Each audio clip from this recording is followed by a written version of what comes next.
Hello friends, welcome back to my channel SRK drama explain. Friends, ये video मैं लोगों के एंटरटेनमेंट के लिए बनाती हूँ, so please watch full, share, subscribe and like this video. जैसे कि फ्रेंड मैंने कहा था प्रीवियस पार्ट में कि मैं आप लोगों के लिए एक अमेजिंग सी स्टोरी लेकर आऊंगी, तो लेकर आ गई हूँ एक रिवेंज लव स्टोरी जो कि बहुत ही ज़्यादा अमेजिंग है, क्योंकि जिसमें हमारा हीरो रहता है वो हीरोइन से नफरत करता है और इस हद तक नफरत करता है कि उसे शादी करने की वो डिमांड करता है और फाइनली उसकी शादी हो भी जाती है। लेकिन आफ्टर मैरिज वो उसको बहुत ज़्यादा टॉर्चर करता है, जिसकी वजह से हमारी हीरोइन बहुत ज़्यादा हर्ट होती है और फाइनली यहाँ पर हमारी हीरोइन डिसाइड करती है कि वो उसे छोड़कर चली जाएगी। तभी हमारे हीरो को रियलाइज होता है कि वो तो उस लड़की से प्यार करने लगा है। वो उसे रोकने की कोशिश करता है, लेकिन बहुत ज्यादा देर हो चुकी थी, क्योंकि हीरोइन ने डिसाइड कर लिया था कि वो उसे छोड़कर जाएगी। तो देखते हैं इस ड्रामे में क्या हमारे हीरो को हमारी हीरोइन मिल पाती है या नहीं। इस पार्ट में दिखाया जाता है जो मेड रहती है वो लालची रहती है, तो वो पहले प्रे के पास जाती है वेडिंग कार्ड लेकर, ताकि वो कुछ अमाउंट पा सके। लेकिन वहाँ से अमाउंट ना मिलने की वजह से वो प्रे के पास आती है, जहाँ पर वो बोलती है कि देखो मैंने तुम्हारे लिए वेडिंग कार्ड लेकर आई हूँ और उस घर की पूरी ब्रेकिंग न्यूज़ दे रही हूँ, तो कुछ तो अमाउंट डबल देना बनता है। जहाँ पर जेनी बोलती है, एक तो तुमने मेरा दिल दुखाने वाली चीज़ यहाँ पर लेकर आई हो, ऊपर से मुझसे कह रही हो कि मैं तुम्हें डबल अमाउंट पे करूँ, तो ठीक है अभी पे करती हूँ। और अपने फ्रेंड से उसकी खूब पिटाई करवाती है, जिसकी वजह से वो वहाँ से अपनी जान बचा के भाग जाती है। अब नेक्स्ट सीन में रत्ना दिखाया जाता है जो लॉन्ग के साथ बैठी हुई रहती है और उससे बात करती है कि आई डोंट नो क्या बात है जिसकी वजह से कॉन्ग उस लड़की से शादी करने के लिए रेडी हो गया। और तुम यकीन नहीं मानोगी, वो तो मेरी भी बात आजकल नहीं सुनता है। पता नहीं क्या हो गया है उस लड़की के प्यार में, वो इतना पागल हो गया है। यहाँ पर जो लॉन्ग रहती है वो अपना माइंड यूज करती है और पूछती है कि तुमने क्या विल के बारे में कुछ पढ़ा है। अब यहाँ पर वो बताती है कि हो सकता है विल की वजह से ही कॉन्ग उस लड़की से शादी करने के लिए रेडी हो गया है। यहाँ पर जो रत्ना रहती है वो बोलती है कि शायद तुम ठीक कह रही हो। यहाँ पर इम को दिखाया जाता है जो तौर के लिए ड्रेस लेकर आई हुई रहती है, क्योंकि तौर ने ड्रेस की शॉपिंग नहीं किया था। यहाँ पर वो उसे बोलती है, देखो नियोंग हमारी बेस्ट फ्रेंड है, तो तुम्हें उसकी शादी में जाना चाहिए। जिस पर तौर कहता है, तुम्हें मालूम भी है मैं नियोंग से बहुत ज़्यादा प्यार करता था और तुम चाहती हो कि मैं उसकी शादी में करूँ। मैं करता था नहीं, आज भी मैं उसे करता हूँ। मैं उसे अपनी आंखों से देख नहीं पाऊंगा कि वो किसी और की होए। यहाँ पर जो इम रहती है वो बोलती है, तुम सिचुएशन को समझने की कोशिश करो, वो तुमसे प्यार नहीं करती है। और ये कहकर वो नियोंग का वेडिंग कार्ड वहीं पर रखकर चली जाती है और कहती है कि मैं इसी उम्मीद में जा रही हूँ कि तुम ज़रूर आओगे। अब जब तौर देखता है वेडिंग कार्ड तो उसे रियलाइज़ होता है कि उसे जाना चाहिए। अब यहाँ पर टिन को दिखाया जाता है, वो उस लॉयर के पास जाता है, जहाँ पर वो उसे पूछने की कोशिश करता है कि ऐसी कौन सी सिचुएशन आन पड़ी कि कॉन्ग ने तुम्हें हायर कर लिया, क्योंकि मैं उसका पर्सनल लॉयर हूँ। हर काम वो मुझसे शेयर करता था, लेकिन उसने तुमसे क्यों कहा? कुछ तो ज़रूर बात है। लेकिन वो लॉयर बताने से मना कर देता है और कहता है कि कॉन्ग सर ने मुझसे मना किया है कि मैं कोई भी डिटेल या इन्फॉर्मेशन तुम्हें प्रोवाइड ना करूँ। अब इस बात पर टिन गुस्सा करने लगता है और कहता है कि मैं कॉन्ग का पर्सनल लॉयर हूँ, तो मुझे जानने का पूरा हक है। लेकिन जो लॉयर रहता है वो बताने से मना कर देता है, कहता है जब तक कॉन्ग सर का ऑर्डर मुझे नहीं मिलेगा मैं कोई भी डिटेल्स तुम्हें प्रोवाइड नहीं करूंगा। और वहाँ पर गार्ड्स को बुलाकर टिन को जाने के लिए कहता है। टिन कहता है कि ठीक है मैं जा रहा हूँ, लेकिन बहुत जल्द पता कर लूंगा कि तुम क्या काम कर रहे हो। अब यहाँ पर हमारे कॉन्ग को दिखाया जाता है जो कि वेडिंग हॉल में रहता है और वहाँ पर खुद ही डेकोरेशन को देखता रहा होता है। तभी वो लॉयर कॉन्ग के पास कॉल करके उसे बता देता है कि यहाँ पर टिन आया था और उसके बारे में पूछ रहा था जो मैं काम कर रहा हूँ। लेकिन यहाँ पर वो बता देता है कि मैंने टिन को कोई भी इन्फॉर्मेशन नहीं दिया, जिस पर कॉन्ग बोलता है कि ठीक है मैं तुम्हारी पेमेंट डबल कर दूंगा। अब यहाँ पर दिखाया जाता है कॉन्ग डेकोरेशन को वाली को कहता है कि जल्द से जल्द ये सारा काम फिनिश करो। इधर रत्ना को दिखाया जाता है जो सारे सर्वेंट को छुट्टी दे चुकी थी क्योंकि वो कुछ काम करने वाली थी। यहाँ पर दिखाया जाता है वो कॉल करके लॉन्ग को बुलाती है और उससे कहती है कि मैंने सारे नौकरों को छुट्टी दे दिया तो हम अपना काम इजीली कर सकते हैं। यहाँ पर दिखाया जाता है जो लॉन्ग रहती है वो एक आदमी को लेकर आती है और रत्ना को बताती है कि ये वही है जिसके बारे में मैं तुम्हें बता रही थी। किसी भी लॉक को ये खोलना बहुत आसानी से जानता है। यहाँ पर दिखाया जाता है वो आदमी जाता है और कॉन्ग का जो लॉकर रहता है उसका लॉक तोड़ने की कोशिश करता है। वो काफ़ी हद तक ट्राई करता है बट नहीं होता है, लेकिन कुछ देर के बाद फाइनली लॉकर जो रहता है वो खोल लेता है। यहाँ पर रत्ना बहुत इंप्रेस होती है और इसे पैसे देती है, जिस पर वो डबल अमाउंट मांगता है। लेकिन जो रत्ना रहती है वो बोलती है तुम्हारे लिए तो इतना काफ़ी रहेगा, इतना लो और चलते बनो, जिसकी वजह से वो वहाँ से चला जाता है। अब यहाँ पर रत्ना बहुत ज़्यादा खुश होती है, वो सारे डॉक्यूमेंट्स देखती रहती है कि किस डॉक्यूमेंट्स में हमें जो है विल के पेपर्स मिल जाए। लेकिन यहाँ पर दिखाया जाता है बहुत कोशिश करने के बाद भी उसे विल के पेपर्स नहीं मिलते हैं। इस बात पर वो बहुत ज़्यादा गुस्सा करने लगती है कि पता नहीं कॉन्ग ने विल के पेपर्स कहाँ रखे हैं। तभी अचानक से उसका सर लड़ जाता है लॉकर में और उसकी नज़र विल के पेपर पे पहुंच जाती है। वो फटाक से निकालती है और कहती है देखो फाइनली हमें विल के पेपर्स मिल चुके हैं। यहाँ पर जब रत्ना विल के पेपर पढ़ती है तो शॉक में हो जाती है और यहाँ पर उसे पूरी सच्चाई मालूम पड़ जाती है कि उसके भाई ने हाफ प्रॉपर्टी नियोंग के नाम पर कर दिया। इस वजह से वो बहुत ज़्यादा गुस्सा करने लगती है अपने भाई के ऊपर कि मेरे भाई ने मेरे लिए कुछ भी नहीं छोड़ा, उस नियोंग के लिए सब कुछ कर दिया है। तो जो लॉन्ग रहती है वो बोलती है इसी वजह से कॉन्ग ये सब कर रहा है ताकि वो अपनी आधी प्रॉपर्टी नियोंग से हासिल कर ले। अब जब रत्ना रहती है वो बोलती है तो हमें भी उसकी हेल्प करनी चाहिए, एक बार बस उसकी शादी हो गई और प्रॉपर्टी हमारे नाम हो गई तो कितना ज़्यादा बेटर रहेगा। और लॉन्ग भी इसमें पूरा सपोर्ट करती है और कहती है कि ठीक है, शादी होने तक हमें कोई भी काम ऐसा नहीं करना चाहिए जिसकी वजह से उनकी शादी टूट जाए। इस पर जो हमारी रत्ना रहती है वो भी एग्री करती है। अब नेक्स्ट सीन में दिखाया जाता है कॉन्ग को जो लॉयर को बुला लिया होता है अपने घर पर, और यहाँ पर वो लॉयर देता है और बोलता है कि ये कुछ बॉडीगार्ड्स की लिस्ट हैं, जब आप मैरिज करने के बाद जाओगे तो ये गार्ड्स वहाँ पर रहेंगे जो आपकी देख रेख करेंगे ताकि आप जब उसे साइन लोगे प्रॉपर्टी के पेपर्स पे तो आपको कोई डिस्टर्ब ना कर पाए। जिस पर कॉन्ग बहुत ज़्यादा खुश होता है उसे और कहता है कि तुम बहुत ही अच्छे से अपने काम कर रहे हो, इस वजह से तो मैंने टिन को इसमें इन्वॉल्व नहीं किया। अब नेक्स्ट सीन में दिखाया जाता है जहाँ पर कॉन्ग रात में नियोंग से बात करता है और कहता है कि ये मेरा आखिरी टाइम है, मैं अपनी गर्लफ्रेंड से लास्ट टाइम बात कर रहा हूँ। जिस पर नियोंग डर जाती है और उससे पूछती है क्यों, अभी तो हमारी शादी भी नहीं हुई, तो तुम लास्ट टाइम किस लिए बात करने क्यों कह रहे हो। जिस पर कॉन्ग बोलता है कल से तुम मेरी वाइफ हो जाओगी, इस वजह से मैं अपनी गर्लफ्रेंड को गुड बाय कह रहा हूँ। यहाँ पर वो बोलता है कि ठीक है, अब रात बहुत हो गई है, तुम सो जाओ, क्योंकि मैं नहीं चाहता हूँ कि कल जो मेरी ब्राइड रहे उसके आंखों के नीचे डार्क सर्कल आ जाए। यही कह के वो कॉल कट कर देता है। अब यहाँ पर कॉन्ग को दिखाया जाता है जो अपने ऊपर बहुत ज्यादा प्राउड फील करता है और नियोंग के ऊपर हंसते रहता है कि इतनी बेवकूफ लड़की है कि उसे कुछ भी समझ में नहीं आ रहा कि मैं उसके साथ क्या कर रहा हूँ। बस एक बार मेरी प्रॉपर्टी मेरे नाम हो जाए, उसके बाद तुम्हारा क्या होएगा ये तो मैं अच्छे से देख लूंगा। अब नेक्स्ट सीन में तौर को दिखाया जाता है जो नियोंग से मिलने के लिए उसके घर पर आया हुआ रहता है, लेकिन वो जब देखता है कि नियोंग अपने वेडिंग ड्रेस में बहुत ज़्यादा बिजी है तो वो वहाँ से जाने लगता है।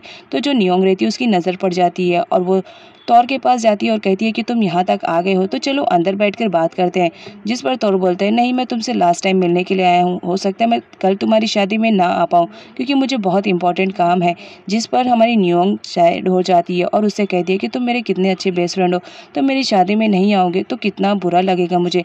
लेकिन जो तौर रहता है वो बोलता है मैं क्या करूँ, तुमने मेरे साथ ऐसा ही कर लिया, तुम जानती हो मैं तुमसे कितना ज़्यादा प्यार करता था लेकिन तुमने मेरे प्यार को एक्सेप्ट ही नहीं किया। ये करके वो जाने ही वाला रहता है, लेकिन तभी वो नियोंग के पास आता है और उसका हाथ पकड़ लेता है और कहता है कि लाइफ में अगर तुम्हें कभी भी रियलाइज़ हुआ कि तुम्हें मेरी ज़रूरत है तो एक बार पीछे पलटकर ज़रूर देखना, मैं तुम्हारे लिए हमेशा वहीं पर खड़ा रहूँगा जहाँ मैं आज खड़ा हूँ। ये कहकर वह वहाँ से जाने लगता है, लेकिन ये सारी बात इम सुनती है और ये सारी बात सुनकर वो बहुत ज़्यादा हर्ट होती है। यहाँ पर तौर को दिखाया जाता है जो अपना प्यार खो चुका था, इस वजह से वो बहुत ज़्यादा अपसेट रहता है और रोता रहता है क्योंकि नियोंग से वो बचपन से प्यार करता था। उसका ड्रीम था कि वो नियोंग के साथ अपनी हैप्पी लाइफ को गुजारेगा, लेकिन वो उसका सपना टूट जाता है, इस वजह से वो रोता है। तभी वहाँ पर इम आती है और उसे कहती है कि बारिश बहुत ज़ोर से हो रही है, तुम यहाँ से चलो अदरवाइज तुम्हारी तबीयत खराब हो जाएगी। लेकिन तौर कहता है कि तुम यहाँ से जाओ, मुझे कुछ भी अच्छा नहीं लग रहा है। लेकिन इम उसका साथ नहीं छोड़ती है और उसे समझाने की कोशिश करती है कि जिसके नसीब में जो होता है उसे ही मिलता है। नियोंग की नसीब में कॉन्ग था, इस वजह से वो उसे मिल गया। हो सकता है तुम्हारी तकदीर में कोई अच्छी लड़की हो, इस वजह से तुम्हें नहीं मिली। लेकिन तौर रहता है वो नियोंग को बिल्कुल भी भुला नहीं पाता है, तो वो इम पर गुस्सा करने लगता है कि तुम यहाँ से चली जाओ। इस चक्कर में वो इम को एक पूल में पुश कर देता है जिसकी वजह से वो डूबने लगती है। तो जो तौर रहता है वो उसे जाता है बचाने के लिए और बचाकर ऊपर लेकर आता है। इस बात पर इम बहुत ज़्यादा हर्ट होती है कि तुम्हें किसी की कदर नहीं है, जो तुमसे प्यार करता है तुम उसे बिल्कुल भी नहीं चाहते हो। अब नेक्स्ट सीन में हमारी नियोंग को दिखाया जाता है जो बहुत ही ज़्यादा ब्यूटीफुल ड्रेस में थी क्योंकि आज उसकी वेडिंग डे का टाइम था। यहाँ पर वो बहुत ज़्यादा अपसेट रहती है अपनी मॉम को लेकर क्योंकि अभी तक उसकी मॉम उसके वेडिंग डे पर आई हुई नहीं रहती है। यहाँ पर इम उसे समझाने की कोशिश करती है कि तुम फिक्र मत करो, तुम्हारी मॉम जल्दी ही आ जाएंगी। कोई माँ नहीं चाहेगी कि उसकी बेटी दुख रहे, हमेशा हर माँ चाहती है कि उसकी बेटी खुश रहे। उसी वक्त एंट्री होती है तियानशाई की जो नियोंग से पूछता है कि तुम्हारी मॉम कहाँ पर है। नियोंग बताती है कि मॉम अभी तक आई नहीं है, मैं भी उन्हीं का वेट कर रही हूँ। तो जो तियानशाई रहता है वो पिट को रिसीव करने के लिए जाता है। अब यहाँ पर दिखाया जाता है जो लॉयर रहता है वो आता है कॉन्ग के पास और उसे बोलता है कि मैंने अपना पूरा काम कर दिया है, अब तुम्हारी बारी है काम करने के लिए, और मैंने वहाँ पर गार्ड्स भी लगवा दिए हैं जहाँ पर तुम ये सारे डॉक्यूमेंट्स को साइन करवाने वाले हो ताकि कोई तुम्हें डिस्टर्ब ना करे। और ये बॉडीगार्ड की लिस्ट है, यहाँ पर वो उसे सारी इन्फॉर्मेशन दे देता है जिस पर हमारा कॉन्ग बोलता है ठीक है मैं अब सारा काम कर लूँगा। अब यहाँ पर दिखाया जाता है जो लॉयर रहता है वो घर जाने लगता है, तभी उसकी मुलाकात टिन से हो जाती है और टिन कहता है कि मैं जान रहा हूँ तुम बार बार यहाँ पर कॉन्ग से मिलने के लिए आ रहे हो, कुछ तो गड़बड़ घोटाला चल रहा है, वो तो मैं पता कर ही लूँगा। उसके बाद जब वो कॉन्ग के कमरे में आता है तो वहाँ पर देख लेता है कि बॉडीगार्ड्स की इतनी ज़्यादा लिस्ट है, तो वो पूछने लगता है कि तुम्हें इतने ज़्यादा बॉडीगार्ड्स की ज़रूरत तो नहीं है जितने तुम हायर कर रहे हो। क्या बात है, कहीं तुम नियोंग को हर्ट तो नहीं करने की कोशिश कर रहे हो? देखो, अगर तुमने उसके साथ कुछ भी बुरा किया तो याद रखना मैं तुम्हें छोड़ूंगा नहीं, क्योंकि नियोंग बहुत ही अच्छी लड़की है। तुम सामने से जाकर अपनी सारी प्रॉपर्टी उसे मांग क्यों नहीं लेते हो? जिस पर कॉन्ग गुस्सा हो जाता है कि मैं जो काम कर रही हूँ उसमें टांग लड़ाने की कोशिश मत करो। मुझे मालूम है कि मेरी प्रॉपर्टी को मुझे कैसे हासिल करना है, मुझे तुमसे सीखने की ज़रूरत नहीं है। तुम यहाँ से चले जाओ, यही तुम्हारे लिए बेटर होगा।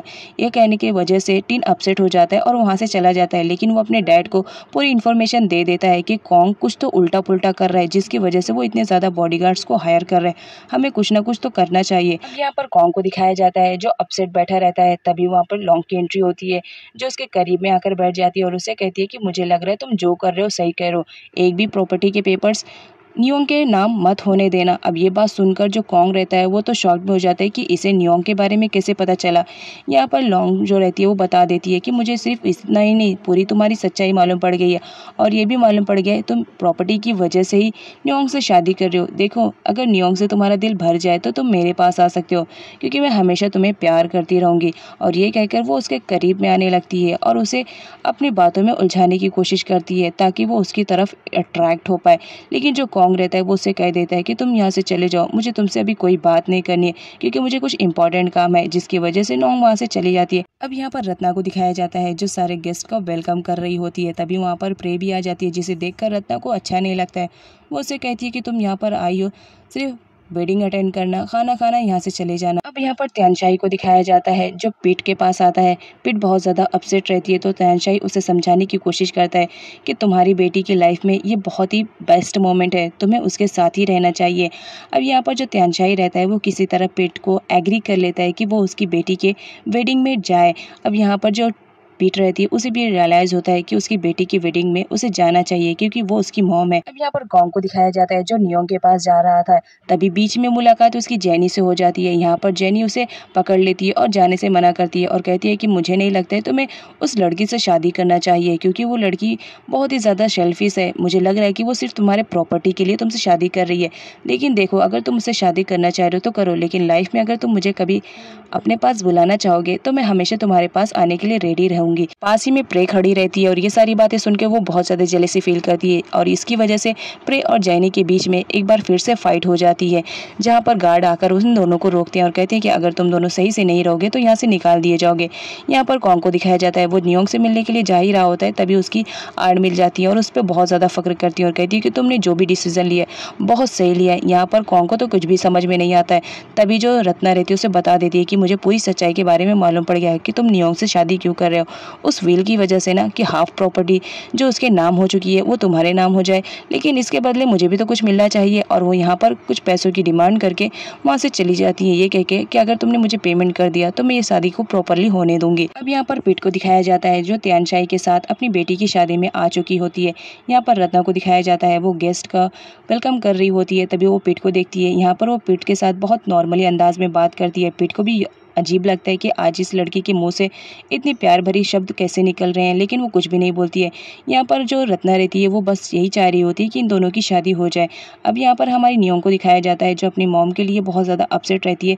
तभी एम आकर उसे बताती है कि उसकी मॉम आ चुकी है। अपनी मॉम को देखकर वो बहुत ज़्यादा खुश हो जाती है और हग कर लेती है। यहाँ पर जो हमारी एम रहती है वो बोलती है कि अंकल चलिए हम दोनों चलते हैं, क्योंकि यहाँ पर माँ बेटी का प्यार चल रहा है और हमें नहीं लगता कि हमें इन्हें डिस्टर्ब करना चाहिए। वो लोग वहाँ से चले जाते हैं। तो जो पीट रहती है वो अपनी बेटी के आंसू पोंछती है और कहती है कि इतनी खुशी के मौके पर इस तरह रोना नहीं चाहिए। नियोंग अपनी मॉम से बोलती है कि मुझे लगा था आप नहीं आएंगी, जिस पर पीट बोलती है मेरी बेटी की शादी हो और मैं ना हूँ, ऐसा तो हो ही नहीं सकता है। कौन माँ नहीं चाहेगी कि उसकी बेटी की शादी के दिन वो रहे।